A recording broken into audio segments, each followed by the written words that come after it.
Hello everyone, welcome to अध्ययन अध्यापन। तो फ्रेंड्स, आज की इस वीडियो में हम लोग 9 मई 2023 यानी आज के पेपर के एनालिसिस करने वाले हैं एमपी टेट वर्ग 2 का, और देखेंगे कि क्वेश्चन कहाँ कहाँ से पूछे गए थे।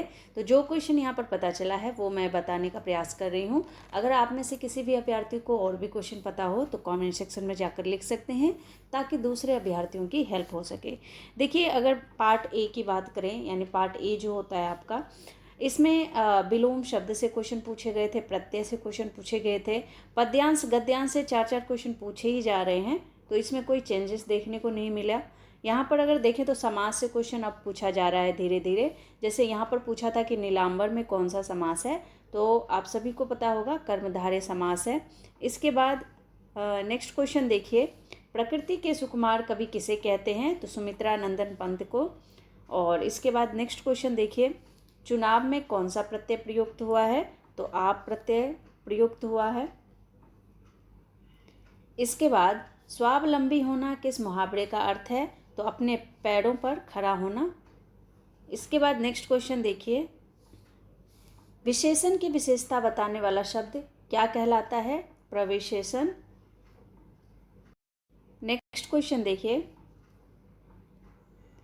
क्वेश्चन है अतिथि का पर्यायवाची है, तो अतिथि का पर्यायवाची क्या होगा, अभ्यागत। सर्वनाम के भेद के बारे में क्वेश्चन पूछा गया था कि सर्वनाम के कितने भेद हैं, तो 6 भेद हैं। अब हो सकता है कि नेक्स्ट टाइम आपको इस प्रकार के भेद से संबंधित क्वेश्चन पूछ ले, तो इनको भी जानना जरूरी है। देखिए, सर्वनाम के 6 भेद हैं। पहला पुरुषवाचक सर्वनाम, दूसरा निजवाचक सर्वनाम, तीसरा निश्चयवाचक सर्वनाम, चौथा अनिश्चयवाचक सर्वनाम, और यहाँ पर अगर बात करें तो संबंधवाचक सर्वनाम। नेक्स्ट आपका होगा प्रश्नवाचक सर्वनाम। तो इस प्रकार से सर्वनाम के 6 भेद हैं: पुरुषवाचक सर्वनाम, निजवाचक सर्वनाम, निश्चयवाचक सर्वनाम, अनिश्चयवाचक सर्वनाम, संबंधवाचक सर्वनाम और प्रश्नवाचक सर्वनाम। तो इसको आप लोग याद कर लेंगे। नेक्स्ट क्वेश्चन देखिए, सांची के स्तूप का निर्माण किसने किया था, तो अशोक ने किया था। और यहाँ पर अगर हम इसके बारे में थोड़ा सा पढ़ लें तो सांची के स्तूप का निर्माण मौर्य सम्राट अशोक ने करवाया था, और यह बौद्ध धर्म से संबंधित स्तूप है जो मध्य प्रदेश में स्थित है। तो आप सभी जानते हैं जो अशोक है वो कलिंग युद्ध के बाद उन्होंने बौद्ध धर्म को अपना लिया था, और दीक्षा उनको किनसे मिली थी, उपगुप्त से मिली थी। तो ये कुछ फैक्ट हैं इसके बारे में। इसके बाद नेक्स्ट क्वेश्चन देखिए, अमर्त्य सेन ने किस क्षेत्र में नोबेल पुरस्कार जीता, तो अर्थशास्त्र में जीता था। इसके बाद संविधान दिवस से प्रश्न पूछा गया था जो कि बेहद आसान था। तो संविधान दिवस कब मनाया जाता है, तो यहाँ पर देखिए जो ऑप्शन था वो 26 नवंबर बिल्कुल सही था। इसके बाद अगर नेक्स्ट क्वेश्चन की तरफ बढ़े तो मध्य प्रदेश के पहले राज्यपाल कौन थे, तो मध्य प्रदेश के पहले राज्यपाल श्री वीपी सीतारमैया थे। और अगर यहीं पे क्वेश्चन पलट दिया जाए, यहाँ पर पूछ दिया जाए कि मध्य प्रदेश की पहली महिला राज्यपाल कौन थी, तो देखिए इसको भी आपको पढ़ लेना है, क्वेश्चन कहीं से भी पूछा जा सकता है। तो सही उत्तर जो है यहाँ पर अगर बात करें तो सरला ग्रेवाल है। सरला ग्रेवाल मध्य प्रदेश की पहली महिला राज्यपाल यानी 1989 से 1990 तक थी। वह भारत की दूसरी महिला प्रशासनिक सेवा अधिकारी थी जब वह 1952 में आईएएस में शामिल हुई थी। तो ये कुछ फैक्ट हैं, इनको भी थोड़ा सा पता होना चाहिए इनके बारे में भी। इसके बाद देखिए, पृथ्वी के सबसे नज़दीक तारा कौन सा है, तो पृथ्वी के सबसे नज़दीक का तारा सूर्य है। सूरज के अलावा सबसे नज़दीक सितारा प्रॉक्सिमा सेंटारी है जो कि 4.2 प्रकाश वर्ष की दूरी पर है। इसके बाद अगर नेक्स्ट क्वेश्चन की बात करें तो यहाँ पर खजुराहों के मंदिरों का निर्माण किसने कराया था, तो चंदेल शासकों ने कराया था।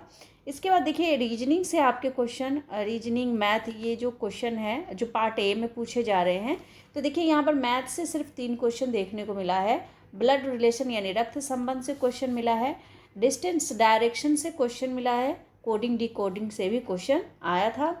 इसके बाद फिगर काउंटिंग से, जैसे आपको त्रिभुज दे दिया जाता है, इसमें पूछा जाता है कि कितने ट्रायंगल है, इस तरह से कुछ फिगर काउंटिंग का था, और वो आपके ट्रायंगल का भी हो सकता है, दूसरा भी हो सकता है। तो इस तरह के क्वेश्चन पूछे जा रहे हैं। उसके बाद देखिए, मैथ में आप पार्ट बी की तरफ आ जाए तो यहाँ पर कुछ क्वेश्चन इस प्रकार के पूछे गए थे। यहाँ पर आपको इस इक्वेशन का जो पी है उसका मान ज्ञात करना था यहाँ पर। तो x² प्लस px प्लस 12 है, और यहाँ पर आपको ये दी गई थी, तो p की वैल्यू आपको बतानी थी। देखिए ए से संबंधित क्वेश्चन आपके बहुत अच्छे पूछे जा रहे हैं, तो थोड़ा सा आप लोगों को इस टॉपिक पर ध्यान देने की ज़रूरत है। देखिए ए से 10 प्रश्न पूछे गए, उसके बाद फिर से आपको ये अलजेब्रिक जो क्वेश्चन है इससे भी क्वेश्चन पूछा गया था, फिर बहुपद, काल्पनिक या वास्तविक, इससे क्वेश्चन पूछे गए थे, और ट्रिग्नोमेट्री से, बहुपद के मूल से, और इसका गुणनखंड करने के लिए कहा गया था। तो यहाँ पर इस प्रकार के क्वेश्चन आपके मैथ में देखने को मिले थे। इसके बाद अगर बात करें तो देखिए यहाँ पर क्वेश्चन था कि एक घन की लंबाई 200% की वृद्धि, चौड़ाई में 100% की वृद्धि कर देते हैं तो कुल क्षेत्र में कितने प्रतिशत की वृद्धि होगी। तो ये इस प्रकार के क्वेश्चन पूछे गए थे। बहुलक ज्ञात कीजिए, ज्योमेट्री से 10 प्रश्न मैंने ऑलरेडी बताया आपको। उसके बाद अगर बात करें तो सिलेंडर और आपके वॉल्यूम यानी आयतन से प्रश्न पूछे गए थे। सर्कल यानी वृत्त की परिमय से क्वेश्चन, लीनियर इक्वेशन से भी क्वेश्चन पूछे गए थे। सब्जेक्ट पेडागोजी की बात करें तो यहाँ पर 5 क्वेश्चन देखने को मिला है। इसके बाद अगर बात करें तो और क्वेश्चन अगर मैथ की करें तो कलम तथा 4 किताब की कीमत 62 रुपये है, तो 5 कलम तथा 6 किताब की कीमत 80 रुपये है, तो 3 कलम की कीमत बताइए। इस प्रकार के क्वेश्चन पूछे गए थे। इसके बाद एक आयत की लंबाई और चौड़ाई क्रमशः 50 मीटर और 20 मीटर है। 4 वर्ष बाद इसकी लंबाई तथा चौड़ाई में 10 मीटर की वृद्धि कर दी जाए तो वर्तमान में उसका क्षेत्रफल कितना होगा। तो थोड़ा सा इसको आपको कैलकुलेट करके देखना होगा। CDP से क्वेश्चन देखिए तो कोलर से क्वेश्चन पूछे गए हैं, वृद्धि से 2 क्वेश्चन पूछे गए, बुद्धि से क्वेश्चन पूछे गए। बुद्धि से कल भी क्वेश्चन पूछा गया था।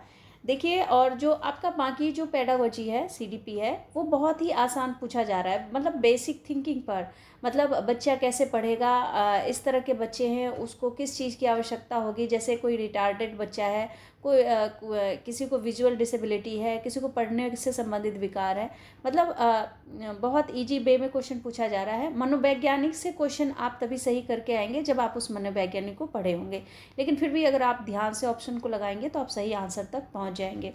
देखिए, परिपक्वता का संबंध किससे है, तो विकास से है, डेवलपमेंट से है, तो ये क्वेश्चन। उसके बाद देखिए, शर्म तथा गर्व जैसी भावना का विकास किस अवस्था में होता है, तो बाल्यावस्था में। इसके बाद डिसलेक्सिया किससे संबंधित है, तो देखिए पठन विकार से। डिसकैलकुलिया है अगर पूछ दे तो कैलकुलेशन से यानी गणितीय विकार से। इस तरह से बहुत सारे मैंने ऑलरेडी बताए हुए हैं, तो वीडियो ज़्यादा लंबा हो जाएगा। मौखिक अभिव्यक्ति का रूप कौन सा है, तो आशुभाषण। और इसके बाद देखिए, ये कुछ क्वेश्चन थे। अगर आप लोगों को और भी क्वेश्चन पता हो तो कमेंट सेक्शन में जाकर लिख दें ताकि दूसरे अभ्यर्थियों की हेल्प हो सके। तो फ्रेंड्स, आज की वीडियो में बस इतना ही। मिलती हूँ नेक्स्ट वीडियो में, तब तक के लिए thank you and thanks for watching.